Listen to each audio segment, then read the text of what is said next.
Rumah itu sudah kosong lebih dari 10 tahun. Tapi sejak kami menempatinya untuk KKN, suara mesin gergaji itu hidup lagi. Dan malam itu, satu dari kami mulai tersenyum ke arah dapur yang gelap. Inilah kisah KKN Gunung Kidul, misteri rumah bekas bunuh diri. Apakah kamu mendengarnya? 6 mahasiswa dari Solo tiba di sebuah desa terpencil di Gunung Kidul untuk menjalani KKN. Mobil bak yang mereka tumpangi berhenti di depan gapura kecil bertuliskan "Selamat datang di Desa Girinario". Jalanan tanah, pepohonan jati di kiri kanan, dan udara sore yang lembab menyambut mereka. Nadia menatap keluar jendela sambil mengusap keringat di leher. "Sepi banget ya tempatnya," katanya pelan. Rani tersenyum, berusaha santai. Namanya juga desa terpencil dia, gak usah takut duluan. Pak Wiryo, kepala desa yang menjemput mereka, turun dari motor. Pria tua dengan kopiah hitam itu tersenyum ramah, tapi sorot matanya dingin. "Anak-anak KKN ya, rumahnya sudah disiapkan. Di ujung desa, dekat hutan." Mereka saling pandang. Dimas yang duduk di belakang menimpali. "Dekat hutan, Pak."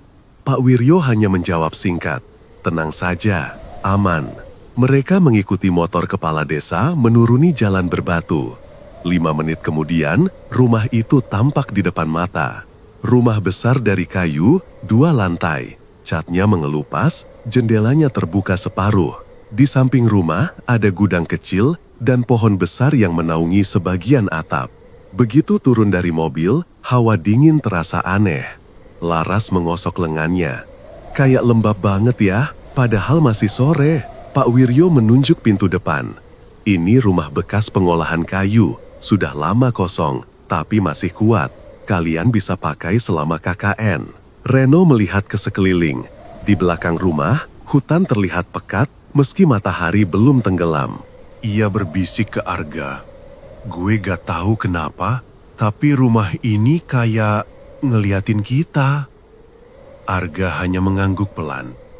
"Diam aja dulu, jangan ngomong aneh-aneh." Mereka masuk ke dalam. Udara pengap langsung menyergap. Bau kayu lembab bercampur debu. Lantai berderit tiap kali diinjak. Di ruang tengah ada meja besar, kursi tua, dan lemari kaca berdebu penuh sarang laba-laba. Nadia memandangi dinding yang penuh bekas paku. Kayak bekas digantungin sesuatu. Rani menjawab pelan, "Mungkin alat pertukangan, kan bekas tempat kerja kayu." Pak Wiryo hanya berdiri di depan pintu. "Kalau malam jangan keluar rumah, angin hutan suka jahil," katanya datar. Sebelum mereka sempat bertanya, ia sudah berjalan pergi. Malam datang cepat di desa itu. Lampu di ruang tengah redup, bunyi jangkrik dari luar seperti datang dari semua arah. Mereka makan malam seadanya, mie instan dan air galon. Kayak rumah film horor, Reno mencoba bercanda, tapi suaranya kaku. Tiba-tiba, terdengar suara kayu bergeser dari loteng atas. Semua menatap ke arah tangga. Angin kali, Dimas berusaha menenangkan suasana. Tapi suara itu muncul lagi, pelan, seperti langkah kaki seseorang. Tek, tek, tek, berhenti tepat di atas kepala mereka. Laras memegang tangan Rani. "Lo denger gak?" Arga berdiri dan menyorotkan senter ke arah tangga. Tidak ada apa-apa, hanya debu yang berterbangan. "Udah, tidur aja, capek kali haluh," katanya cepat. Mereka masuk ke kamar masing-masing. Tapi malam itu tak ada yang benar-benar tidur nyenyak. Setiap jam terdengar suara kecil dari arah dapur. Kadang seperti benda jatuh, kadang seperti langkah kaki melewati lorong. Sekitar tengah malam, Nadia terbangun karena haus. Ia berjalan pelan ke dapur dengan senter di tangan. Cahaya kuning redup menyorot meja kayu dan panci tua di rak. Saat membuka galon, ia mendengar suara dari arah belakang. Klik, klik, klik, seperti suara paku dijentikan ke landai. Nadia menoleh cepat, tak ada siapapun, tapi udara mendadak lebih dingin. Ia menelan ludah dan berbisik pada dirinya sendiri. Cuma tikus, cuma tikus. Namun ketika ia hendak kembali ke kamar, pintu dapur menutup pelan di belakangnya. Tanpa angin, tanpa suara orang. Nadia terpaku. Dari sela pintu kayu yang menutup itu, terdengar nafas panjang, dalam, berat, dan sangat dekat. Malam pertama mereka di desa Girinario baru saja dimulai. Pagi pertama di desa Girinario berjalan tenang. Udara segar, sinar matahari masuk lewat sela jendela, dan ayam berkokok bersahut-sahutan.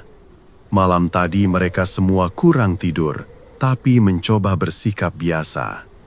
Dimas dan Arga membersihkan halaman depan, sementara Reno mengepel ruang tengah. Rani dan Laras menyiapkan sarapan. Nadia duduk diam di teras, wajahnya pucat, matanya sayu. Rani menghampiri. "Kamu gak apa-apa, Dia?" Nadia hanya tersenyum tipis, cuma pusing dikit. Siangnya, mereka ikut rapat di balai desa. Pak Wiryo menjelaskan rencana kerja KKN. Mereka akan membantu posyandu, membuat taman baca, dan membersihkan area sekitar hutan. Semua berjalan normal, sampai sore menjelang maghrib. Mereka kembali ke rumah dengan suasana yang agak lebih santai.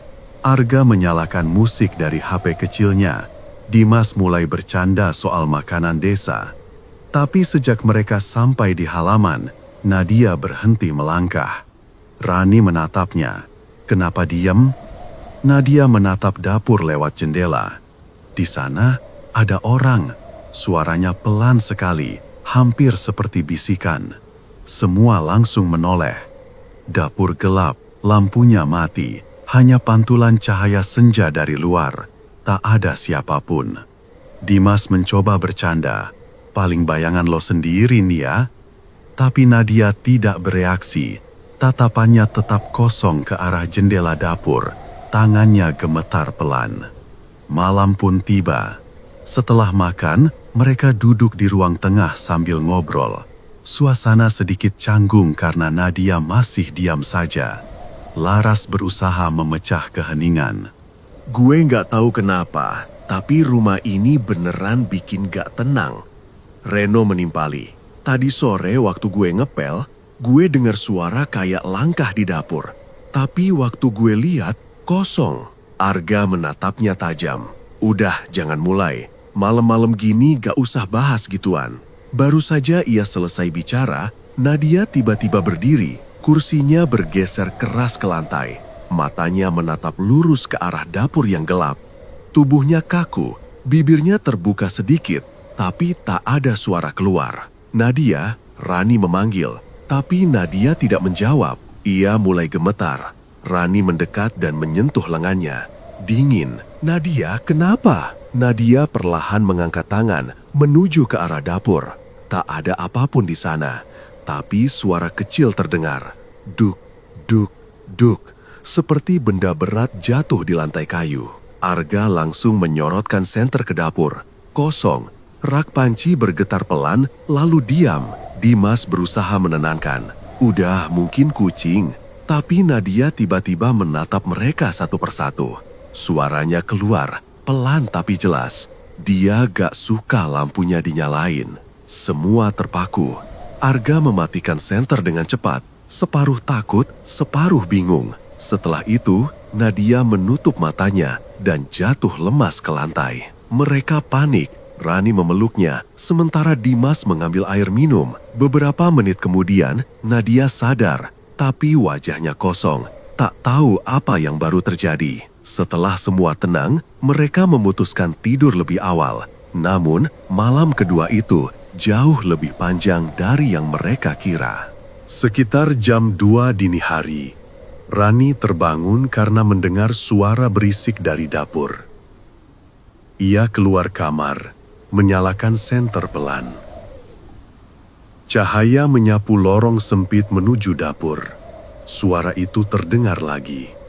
Duk, duk, duk. Rani menelan ludah dan mendekat.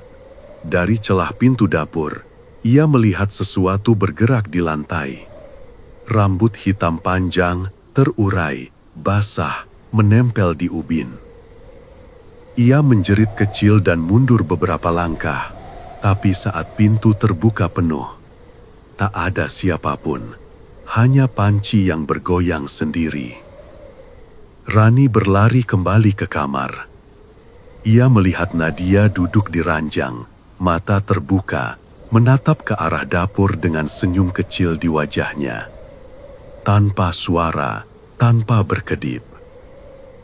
Rani menutup pintu perlahan, jantungnya berdegup kencang. Di luar, angin berhenti. Rumah itu seperti menahan napas. Dan untuk pertama kalinya, mereka sadar sesuatu di rumah itu tidak ingin mereka pergi. Pagi datang dengan udara lembab dan aroma tanah basah. Rani duduk di tangga depan, matanya masih berat. Ia belum bisa melupakan senyum aneh Nadia semalam. Dimas keluar membawa 2 cangkir kopi. Gue gak tahu lo denger apa, tapi semalam kayaknya beneran ada yang jalan di dapur, katanya sambil menatap lurus ke halaman. Rani mengangguk pelan. Aku lihat rambut di lantai. Tapi begitu aku buka pintu, gak ada apa-apa. Dimas terdiam. Keduanya sepakat tak perlu membahas lebih jauh. Arga dan Reno keluar dari kamar membawa tumpukan kertas laporan. Mereka berencana ke balai desa untuk mengurus surat izin kegiatan. Laras menemani Nadia yang masih terlihat lemah di kamar. Nanti kalau ada apa-apa, telepon aja, kata Arga sebelum berangkat. Rumah itu kembali sepi. Angin bertiup masuk lewat jendela dapur, membuat tirai tua berayun pelan. Laras menyapu lantai sambil bersenandung kecil untuk mengusir rasa takut. Sampai kemudian, dari gudang belakang, terdengar suara klak, klak, klak, seperti logam saling beradu. Laras berhenti menyapu. Nadia, kamu dengar gak? Tak ada jawaban. Ia melangkah pelan ke arah suara itu. Gudang kecil itu penuh debu, rak besi tua dan tumpukan alat kerja. Di pojok, ada gergaji mesin lama tertutup kain. Laras menarik kainnya, memperlihatkan benda besar berkarat itu. Gagangnya dingin, kabelnya kusut. Tua banget, gumamnya. Ia menyalakan senter HP dan memperhatikan plat logam di mesinnya. Masih tertulis jelas, milik pabrik kayu Girinario. Saat ia hendak keluar, Nadia muncul di pintu gudang. Jangan sentuh itu, suaranya pelan tapi tegas. Laras kaget. Kenapa? Dia nggak suka kalau alat itu dipegang. Laras menatapnya bingung. Siapa Nia? Nadia hanya menatap kosong ke arah gergaji itu, lalu berbalik meninggalkan ruangan. Malamnya, mereka semua berkumpul lagi. Dimas menulis laporan, Arga mengisi data, Reno menyalakan radio kecil yang suaranya cempreng. Tiba-tiba, listrik rumah berkedip 2 kali sebelum padam total. Listrik desa emang sering mati, kata Arga sambil menyalakan senter. Tapi belum sempat ia bicara lagi, dari gudang belakang terdengar suara berat. Brrrr. Suara gergaji mesin menyala. Semua langsung menatap ke arah lorong. Siapa yang nyalain? Tanya Dimas cepat. Reno berdiri, wajahnya pucat. Gak mungkin, kabelnya aja rusak. Suara itu berhenti tiba-tiba, lalu sunyi. Arga mengambil senter dan berjalan ke belakang. Langkahnya hati-hati. Gudang terbuka sedikit, gelap di dalam. Saat ia menyorot cahaya, gergaji itu diam di lantai. Tapi di dinding ada bekas goresan panjang baru. Gak lucu kalau ada yang bercanda begini, katanya sambil menutup pintu gudang rapat-rapat. Mereka memutuskan tidur di ruang tengah malam itu. Lampu senter menyala sepanjang malam. Sekitar pukul 2, Reno terbangun karena mendengar suara langkah kaki dari arah lorong. Pelan, menyeret, seperti kaki tanpa alas. Tek, tek, seret, tek. Ia menatap ke arah pintu kamar mandi. Suara itu berhenti di depan pintu. Dimas, panggilnya pelan. Tak ada jawaban. Lalu terdengar ketukan kecil di pintu kayu itu. Tuk, tuk, tuk. Reno menggenggam senter dan perlahan menyorotkan cahaya. Tak ada siapapun di sana. Tapi lantai kayu tampak basah, seolah ada yang baru saja berjalan. Ketika ia menoleh ke ruang tengah, Nadia duduk tegak di kursinya. Matanya terbuka, menatap ke arah dapur. Dia bangun, katanya pelan. Reno terdiam, bulu kuduknya berdiri. Siapa dia? Nadia tidak menjawab. Ia menatap kosong, lalu tersenyum. Suara gergaji terdengar lagi dari arah gudang, kali ini lebih keras, seperti mesin yang berputar liar. Mereka semua terbangun. Arga berlari ke pintu belakang, tapi begitu dibuka, suara itu berhenti. Udara dingin keluar dari dalam gudang, menampar wajah mereka. Di dinding dekat pintu, ada tulisan samar dari debu yang membentuk kata, "Jangan tinggal di sini." Rani menatap tulisan itu dengan napas memburu. "Gue sumpah, kalau besok pagi masih ada suara itu, kita harus pindah." Tapi di dalam rumah itu, seolah ada sesuatu yang tidak membiarkan mereka pergi. Dan malam ketiga baru saja dimulai. Pagi itu, suasana di rumah benar-benar hening.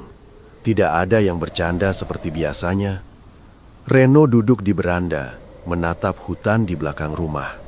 Matanya kosong, pikirannya masih terngiang suara gergaji semalam. Rani keluar membawa 2 gelas teh hangat. Masih kepikiran? Reno hanya mengangguk. Tulisan di dinding itu, siapa yang bisa bikin? Padahal debunya tebel banget. Dimas ikut duduk di tangga. "Udah, kita selesaikan program KKN secepatnya. 2 minggu lagi juga beres." Arga keluar sambil merapikan kaosnya. "Dan kalau bisa, malam gak usah sendirian di rumah. Rumah ini beneran aneh." Hari itu, mereka tetap beraktivitas seperti biasa.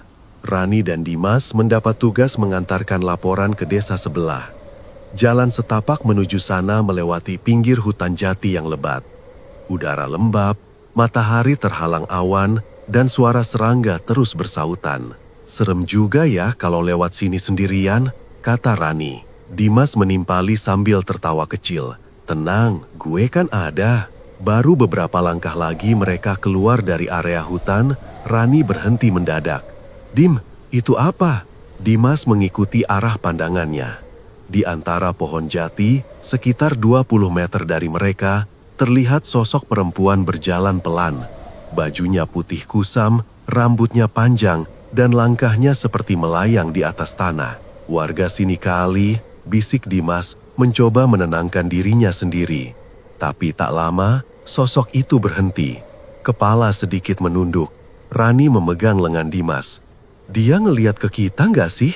Sebelum sempat mereka bicara lagi, sosok itu menghilang di balik batang pohon besar. Begitu cepat, seolah lenyap. Dimas menelan ludah. "Udah, jalan cepat aja." Mereka mempercepat langkah, tidak menoleh lagi sampai tiba di jalan utama. Sore menjelang maghrib, mereka kembali ke rumah. Arga dan Reno sedang duduk di ruang tengah. Laras di dapur membuat kopi. Begitu Rani dan Dimas masuk, Nadia langsung berdiri dari kursinya. Wajahnya tiba-tiba pucat. Matanya menatap lurus ke arah mereka. "Kenapa dia?" tanya Rani. Nadia tak menjawab. Bibirnya membiru, tangan gemetar. Ia menunjuk ke arah pintu dapur yang setengah terbuka. Dia ikut, suaranya pelan, hampir tak terdengar. Suasana langsung berubah tegang. Dimas mendekat, tapi Nadia mundur sambil menangis pelan. Dia gak mau kalian bawa siapapun. Arga menatap dapur dengan senter di tangan. Gelap, tak ada bayangan apapun. Tapi udara di ruangan itu lebih dingin dari biasanya. Laras perlahan menutup pintu dapur. Udah, jangan dibuka dulu. Malamnya, semua sepakat tidur di ruang tengah lagi. Lampu senter menyala terus. Radio kecil hidup dengan volume pelan. Tapi sekitar tengah malam, Rani terbangun. Ada sesuatu yang membuatnya merinding. Nadia duduk tegak di kursinya, lagi-lagi menatap ke arah dapur. Rani berbisik, "Dia, kamu gak tidur?" Nadia tersenyum samar. Dia di luar, dia nunggu. Siapa yang nunggu? Nadia tidak menjawab. Ia menoleh pelan ke jendela. Rani mengikuti arah pandangannya. Di balik kaca jendela yang buram, ada bayangan samar berdiri di halaman belakang. Rambut panjang, wajah tertutup, tapi tubuhnya tampak jelas diterpa cahaya bulan. Rani menutup mulutnya menahan jerit. Ia mengguncang bahu Dimas yang tidur di sebelahnya. Begitu Dimas bangun, bayangan itu sudah menghilang. Tapi daun di halaman belakang masih bergerak pelan, seolah baru saja dilewati seseorang. Keesokan paginya, Rani tidak bisa makan. Laras mencoba menghibur, mungkin cuma bayangan pohon, tapi Nadia justru berbisik tanpa menatap siapapun. Dia bukan bayangan, dia tinggal di sini dulu. Arga menatapnya dengan wajah serius. Lo tahu dari mana? Nadia mengangkat wajahnya pelan, menatap Arga dengan mata merah lelah. Dia yang bilang, rumah itu kembali sunyi. Tak ada yang berani membahas lebih jauh. Tapi malam nanti, mereka akan tahu bahwa sosok di pinggir hutan bukan sekedar bayangan lewat. Dan dapur rumah itu bukan lagi tempat yang aman. Hari kelima mereka di rumah itu dimulai dengan udara yang tidak biasa. Sejak pagi, kabut tipis turun dari arah hutan dan tidak hilang sampai siang. Langit pucat, matahari seolah enggan keluar. Reno duduk di tangga depan sambil menatap jauh. Kayak ada yang ngawasin dari dalam hutan, katanya pelan. Arga menepuk bahunya. Udah, fokus aja kerjaan KKN. Kalau dipikirin terus malah makin aneh. Siang itu mereka sibuk membersihkan halaman balai desa. Semua mencoba bersikap normal. Tapi sejak kembali ke rumah sore hari, suasana langsung berubah. Begitu Laras membuka pintu dapur, bau aneh langsung tercium. Campuran antara kayu busuk dan logam. Nih dapur makin apek aja, gumamnya sambil menyalakan lampu. Cahaya kuning redup menyinari rak kayu di dekat kompor tua. Laras terpaku. Ada sesuatu menggantung di sana. Rambut panjang, hitam, kusut, terurai dari selarak seperti menempel di kayu. Panjangnya hampir menyentuh lantai. Rani yang baru masuk ikut melihat. Astaga, itu apaan, Las? Laras mendekat perlahan, mencoba menarik rambut itu. Tapi begitu disentuh, rambut itu terasa dingin dan licin, seperti masih basah. Ia langsung melepaskannya. Kayak rambut manusia. Rani menelan ludah. Gak usah pegang, udah tutup aja raknya. Tapi malamnya, bau aneh itu makin kuat. Dimas mencoba mencari sumbernya. Ia membuka rak satu persatu. Tapi rambut itu sudah hilang. Hanya tersisa noda gelap di permukaan kayu, seperti bekas sesuatu yang menempel lama. Gue yakin tadi ada rambut, kata Laras. Arga menyalakan senter dan menatap sekeliling. Udah, mungkin tikus narik-narik sarang dari pelafon. Tapi Rani tahu, rambut itu bukan dari tikus. Rambut itu panjang, halus, dan disusun rapi. Seperti milik seseorang yang dulu tinggal di sana. Malam itu, mereka kembali tidur di ruang tengah. Sekitar jam 1 lewat, Arga terbangun. Suara bisikan terdengar di telinganya, sangat dekat. Kenapa kalian ganggu tempatku? Ia langsung menyalakan senter, tapi tak ada siapapun. Reno yang juga terbangun melihat wajah Arga pucat. "Kenapa lo?" Arga hanya geleng pelan. "Ada yang ngomong barusan." Belum sempat mereka bicara lagi, terdengar suara keras dari dapur. Duk! Panci jatuh ke lantai. Diikuti suara langkah kaki berlari cepat di atap rumah. Langkah itu berputar di atas kepala mereka, lalu berhenti tepat di atas ruang tengah. Semua membeku, hening, sampai terdengar suara berat menyeret sesuatu di langit-langit. Sret, sret. Dimas berbisik, "Gue rasa itu bukan tikus." Rani menggenggam tangan Nadia, tapi Nadia hanya menatap kosong ke arah dapur. Matanya seperti tak berkedip. Tiba-tiba, pintu dapur berderit terbuka sendiri. Lampu di sana menyala, padahal tak ada yang menyentuh saklarnya. Dari tempat mereka duduk, terlihat bayangan menggantung di rak. Rambut panjang, hitam, dan bergoyang pelan seperti tertiup angin. Arga menyalakan senter dan menyorot ke sana, tapi seketika lampu dapur padam. Gelap total.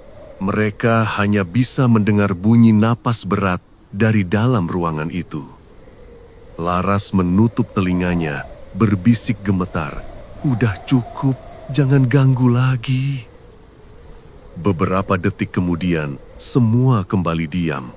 Suara itu hilang, lampu menyala lagi, tapi rambut di rak sudah tak ada. Yang tersisa hanya satu helai panjang di lantai, basah dan menempel seperti baru dipotong. Nadia memungut rambut itu tanpa ekspresi. "Dia belum selesai," katanya lirih. Rani menarik tangannya cepat-cepat. "Jangan pegang." Tapi Nadia hanya tersenyum tipis dan berjalan menuju kamarnya tanpa menoleh. Setelah pintu kamarnya tertutup, Arga berkata pelan, "Besok pagi gue mau ngomong ke Pak Wiryo. Gak bisa kita tinggal di sini terus." Semua mengangguk. Namun malam itu belum selesai. Ketika semua mulai terlelap, suara kecil terdengar lagi dari dapur. Bukan langkah, bukan gergaji. Suara perempuan tertawa pelan, seperti bisikan yang datang dari balik rak kayu. Dan kali ini semua mendengarnya. Pagi itu, suasana di rumah benar-benar muram. Mata semua terlihat lelah, seperti habis bergadang semalaman. Arga duduk di depan pintu sambil merokok, tatapannya kosong ke arah hutan. "Gue sumpah, malam tadi itu suara perempuan," katanya datar. Dimas menimpali, "Gue juga dengar, ketawa, terus kayak bisik-bisik nama kita." Rani menoleh ke arah Nadia yang sedang duduk di pojok ruang tengah. Ia diam saja, wajahnya tanpa ekspresi. Sejak semalam, Nadia tak banyak bicara. Laras menyiapkan sarapan seadanya. Nasinya keras, lauknya cuma telur dadar. Tak ada yang punya selera makan. Setelah makan, mereka sepakat untuk pergi ke musola kecil di luar rumah, sekitar 20 meter dari halaman belakang. "Sekalian bersihin, udah lama nggak dipakai," kata Arga. Mereka membawa alat pel dan sapu. Musola itu sederhana, bangunannya kecil, dinding papan, dan atapnya dari seng tua. Pintu kayunya kusam, tapi masih kokoh. Begitu dibuka, udara pengap langsung keluar. Di dalamnya berdebu, sajadah bergulung di pojok, dan rak Al-Quran tampak miring. Reno mulai mengepel, Dimas membersihkan rak, sementara Rani dan Laras menata sajadah. Nadia hanya duduk di lantai, menatap ke arah mihrab yang gelap. Rani memanggilnya, "Nat, bantuin dong." Nadia menatapnya tanpa ekspresi. Dia nggak suka tempat ini dibersihin. Suara itu datar, tanpa intonasi. Laras berhenti mengepel. "Dia siapa?" Nadia tidak menjawab. Ia berdiri, berjalan ke arah mihrab, lalu berhenti di depannya. "Nat, jangan ke situ," Arga menegur. Tapi Nadia hanya berdiri kaku. Sekejap kemudian, pintu musola tertutup keras dari luar. "Dok!" Mereka semua kaget. Dimas langsung berlari ke pintu dan mencoba membukanya, tapi terkunci rapat dari luar. "Siapa yang nutup?" teriaknya sambil mengguncang gagang pintu. Dari luar tak ada suara apapun. Hening. Reno mencoba menendang pintu, tapi tetap tak bisa. Laras mulai panik. "Gak mungkin ini dari angin. Tadi anginnya gak sekencang itu." Tiba-tiba, lampu di musola berkedip-kedip, lalu padam. Gelap total. Suara bisikan muncul di dalam ruangan, pelan tapi jelas.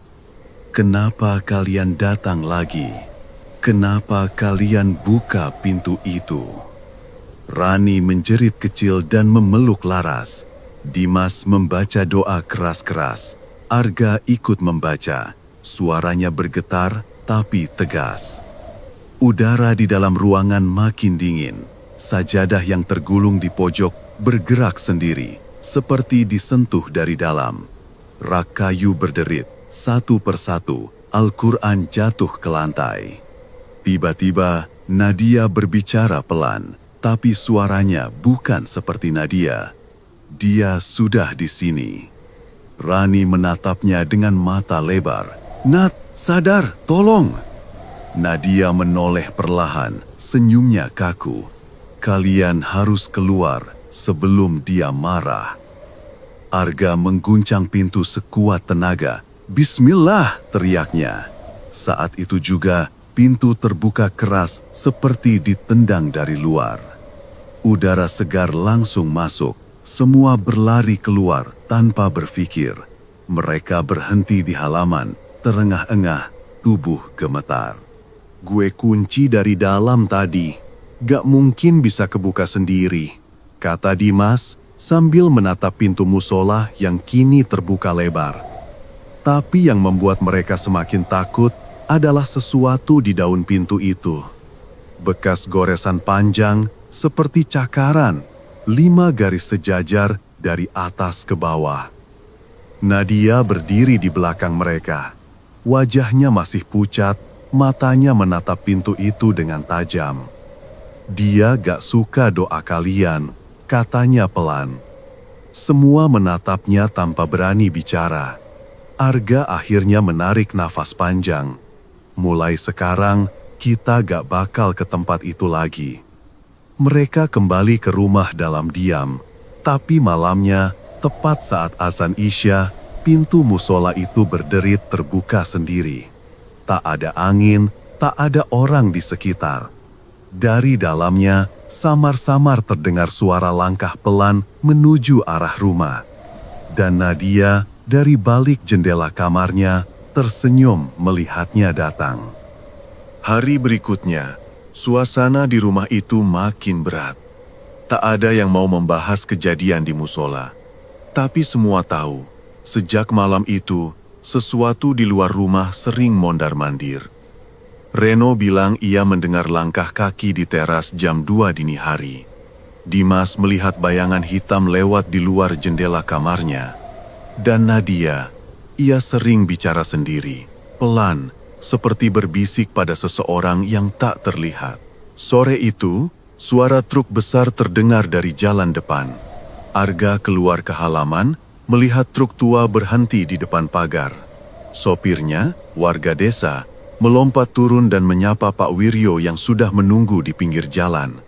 Di bak truk, ada tumpukan kayu besar. Gelap warnanya, basah, seperti baru diambil dari tempat lembab. Arga menghampiri. "Kayu buat apa, Pak?"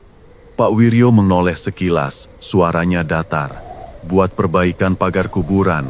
Reno yang ikut berdiri di belakang Arga spontan menatap truk itu lebih lama. Beberapa batang kayu, ada yang masih meneteskan air kemerahan, baunya aneh, seperti tanah basah bercampur darah kering. "Kayu itu dari mana?" tanya Dimas. Sopir truk menjawab singkat, "Dari area lama, belakang kuburan desa." Pak Wiryo langsung memotong, "Udah, jangan ditanya banyak, gak baik."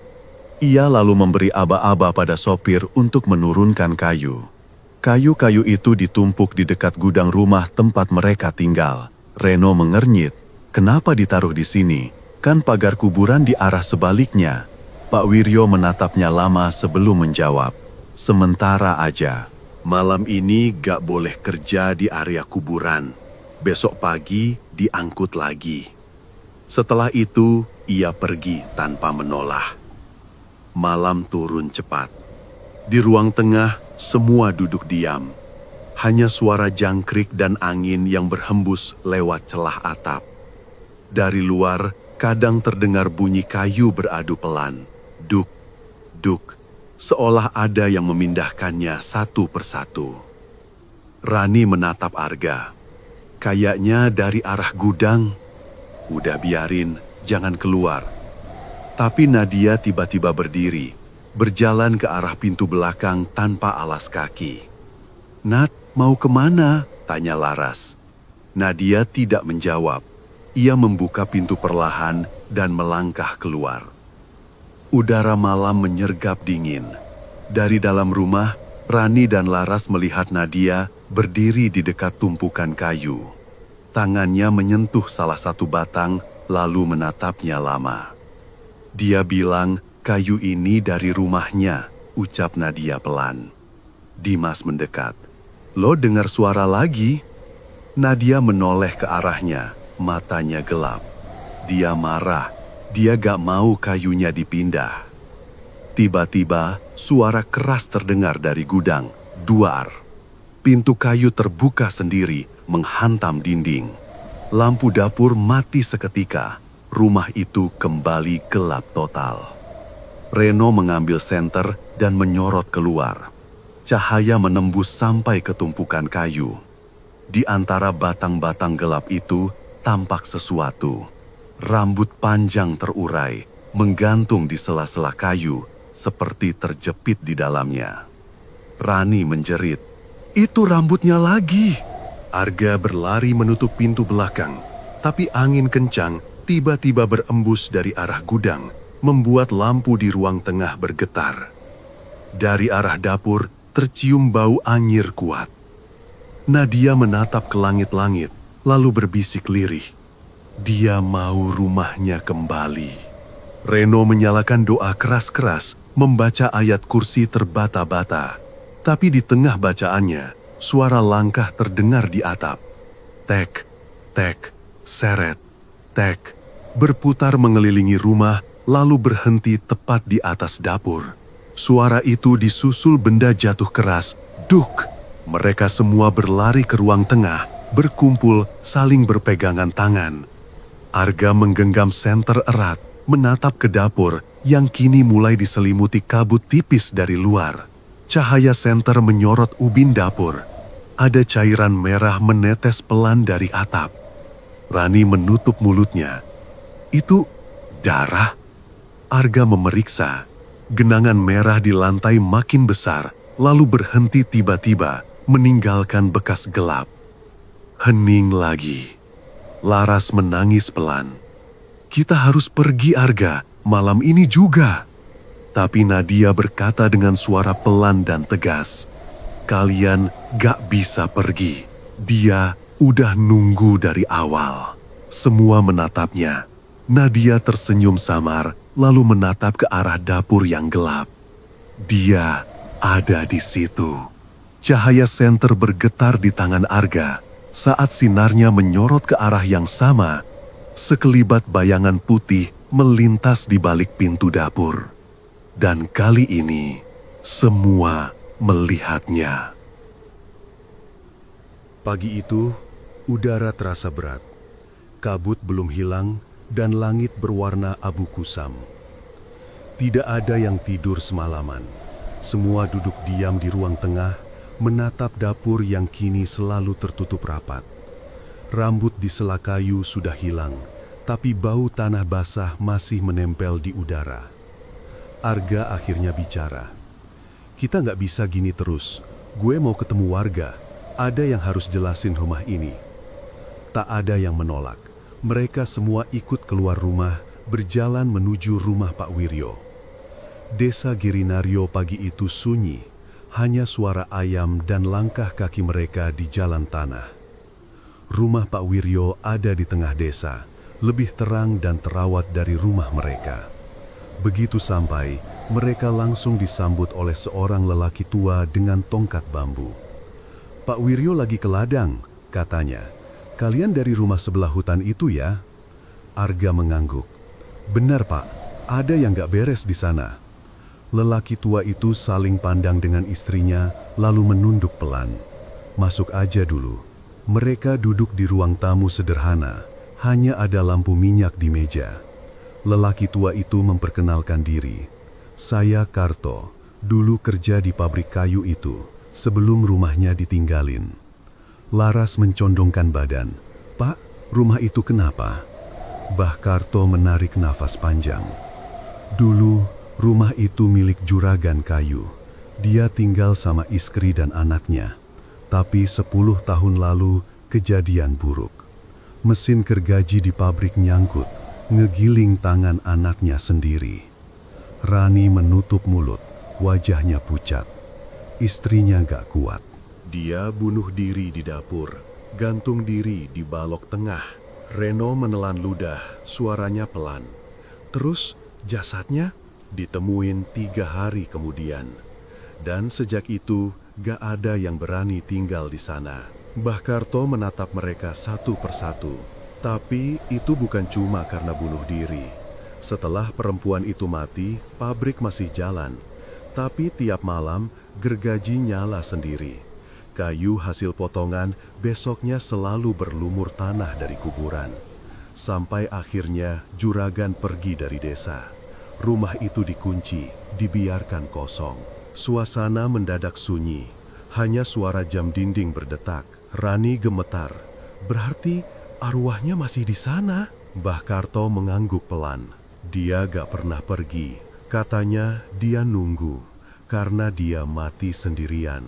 Arga berdiri, suaranya mulai keras. "Terus kenapa Pak Wiryo kasih rumah itu buat kami tinggal?" Bah Karto menunduk, lalu berkata lirih. "Karena gak ada rumah lain di desa, tapi juga karena kalian dipilih." "Dipilih?" Dimas memotong cepat. "Yah," jawabnya. "Katanya arwah itu cuma muncul kalau ada perempuan yang mirip dirinya. Dan dari cerita warga, salah satu dari kalian mirip banget sama dia." Semua menatap ke arah yang sama. Nadia. Ia duduk di pojok ruangan, menatap kosong ke lantai. Bibirnya bergerak pelan seolah mengumam sesuatu. Rani mengguncang bahunya. "Nat, lo dengar nggak?" Nadia mendongak. Wajahnya tenang. Terlalu tenang. "Dia udah bilang semuanya semalam." "Siapa, Nat?" tanya Laras gemetar.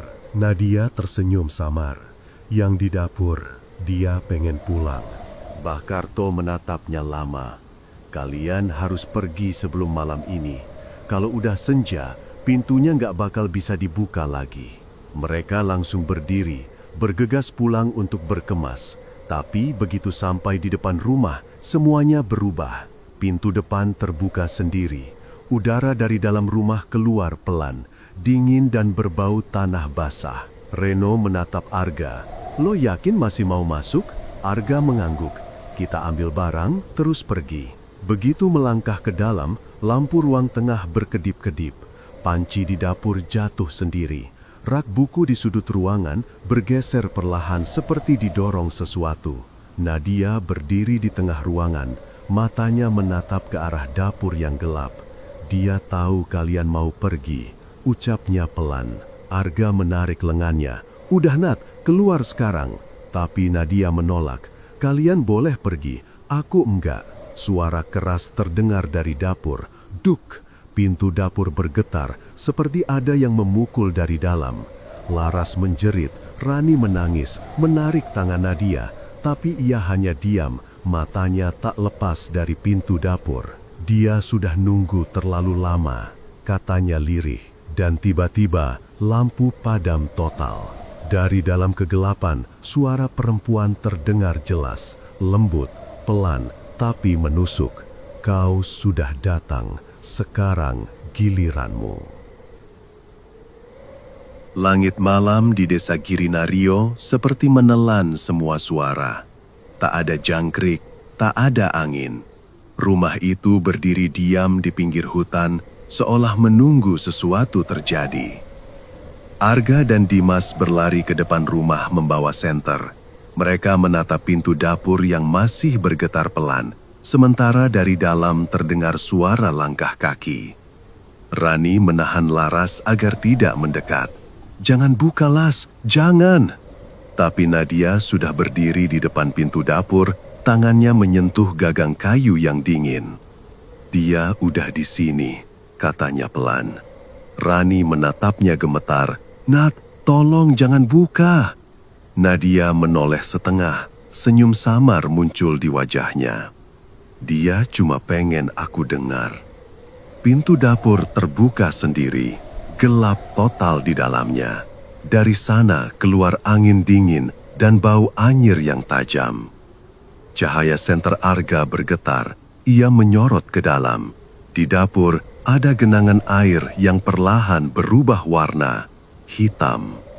Di tengahnya berdiri sosok perempuan, rambut panjang menutupi wajah, bajunya lusuh, kulitnya pucat seperti kayu basah. Semua mundur serentak, tapi Nadia melangkah maju. "Dia bukan mau ganggu," katanya datar. "Dia cuma pengen diganti." "Diganti apaan?" teriak Dimas. Nadia menatapnya dengan mata kosong. "Dia mati sendirian di sini. Sekarang dia gak mau sendirian lagi." Arga menarik Nadia, tapi tubuhnya terasa berat, seperti diseret ke arah dapur. Cahaya senter menyorot wajahnya, kulitnya pucat, urat di leher menegang. "Nat, sadar, jangan!" Tiba-tiba, suara keras memecah keheningan. Brrrr. Gergaji mesin di gudang menyala lagi. Padahal kabelnya putus. Semua membeku. Suara itu makin keras, menggema ke seluruh rumah. Nadia menatap ke arah suara itu, lalu berkata pelan, "Dia mau alatnya hidup." Rani berlari ke arah belakang, tapi begitu mendekati gudang, pintunya menutup sendiri keras sekali. Duk! Ia memukul-mukul pintu. "Nat, Arga, tolong buka!" Di dalam rumah, lampu mulai berkedip. Bayangan di dinding bergerak seperti ada yang berjalan di sekeliling mereka. Suara langkah kaki terdengar dari atap, berputar cepat, lalu berhenti tepat di atas dapur. Dimas berteriak, "Keluar semua!" Tapi pintu depan terkunci. Arga menendang sekuat tenaga, tak bergeming. Nadia kini berdiri di tengah ruang dapur, matanya menatap kosong ke arah langit-langit. "Dia udah di sini," katanya sambil tersenyum. Lalu ia menunduk perlahan, seperti mendengarkan bisikan dari seseorang yang sangat dekat. Suaranya berubah lirih, hampir seperti dua orang bicara bersamaan. "Sekarang giliran aku." Tali rafia yang tergantung di tiang dapur tiba-tiba berayun pelan, seolah ditarik dari atas. Laras menjerit, "Tolong pegang dia!" Arga dan Dimas berlari bersamaan. Mereka berhasil menarik Nadia sebelum tali itu menyentuh lehernya. Saat itu juga, gergaji berhenti, sunyi. Nadia terkulai di lantai, matanya tertutup, bibirnya membiru. Rani memeluknya sambil menangis. "Bangun, Nat, bangun!" Arga menatap sekeliling. Udara di dalam rumah berubah dingin sekali. Kabut tipis muncul dari lantai dapur, lalu perlahan merayap ke seluruh ruangan. Dari arah jendela, terlihat bayangan perempuan berdiri di luar, diam menatap ke dalam rumah. Dimas berteriak membaca doa, suaranya bergetar. Tiba-tiba, pintu depan terbuka keras, seolah dihantam angin besar. Tanpa pikir panjang, mereka semua menyeret Nadia keluar. Begitu kaki mereka melewati halaman, udara berubah hangat lagi. Suara jangkrik terdengar. Rumah itu diam. Tak ada lagi suara mesin, tak ada langkah, tak ada apapun. Mereka meletakkan Nadia di tanah. Nafasnya lemah tapi masih hidup. Arga berlutut di sampingnya, menatap wajah itu yang kini tenang. Dari kejauhan, rumah itu tampak biasa saja, seperti tak pernah terjadi apa-apa. Tapi saat mereka berjalan menjauh, Rani menoleh sekali lagi. Di jendela dapur, ada sosok perempuan berambut panjang berdiri menatap mereka. Dan di sampingnya, Nadia berdiri diam, tersenyum samar, sebelum bayangan itu memudar perlahan bersama cahaya malam. Beberapa hari setelah malam itu, mereka resmi mengakhiri KKN lebih cepat. Warga membantu mereka berkemas tanpa banyak tanya. Rumah tua di pinggir hutan kembali kosong. Pak Wiryo hanya berkata pelan sebelum mereka pergi. Kalau bisa, jangan pernah sebut nama rumah itu lagi. Mobil bak yang menjemput berangkat pagi-pagi, melewati jalan tanah yang kini dipenuhi kabut tipis. Tak ada yang bicara sepanjang perjalanan. Semua hanya ingin cepat meninggalkan desa itu. Di tengah perjalanan, Rani menoleh ke belakang.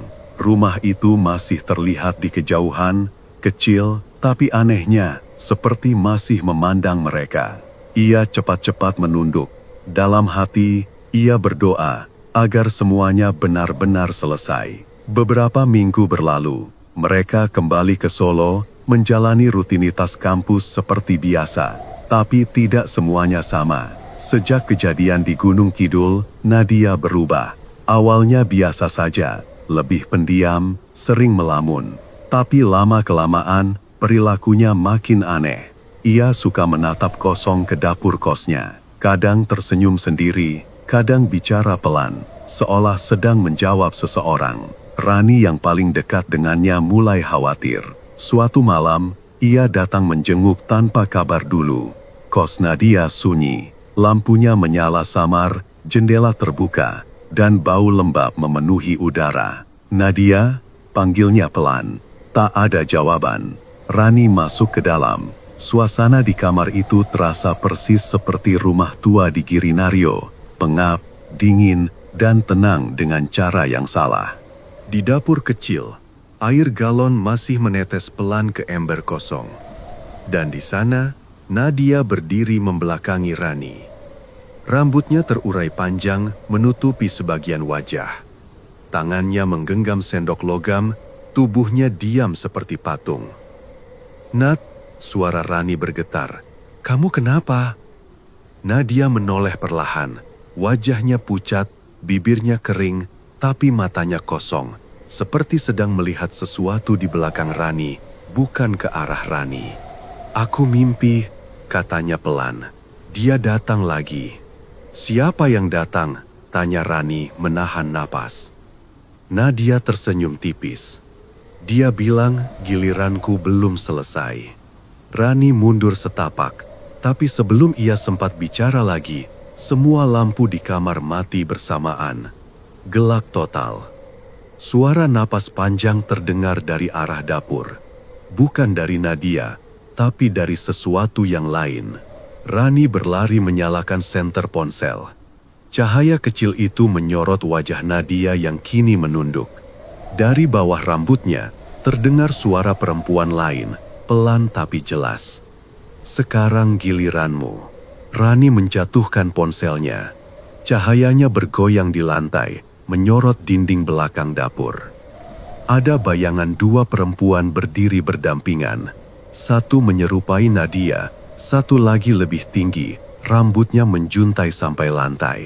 Saat Rani menatap lagi, bayangan itu sudah hilang. Nadia berdiri sendiri, tersenyum aneh sambil menatap ke arah kegelapan dapur. Rani mundur perlahan, tangannya gemetar mencari gagang pintu.